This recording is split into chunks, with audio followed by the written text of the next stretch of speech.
people of India, having solemnly resolved to constitute India into a sovereign socialist, secular democratic republic, and to secure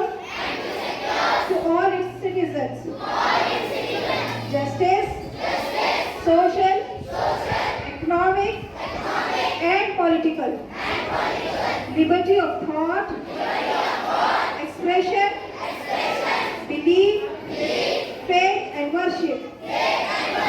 equality of status and of opportunity, and to promote among them all fraternity, assuring the dignity of individual and unity and integrity of the nation. In our Constituent Assembly, this 26th day of November 1949,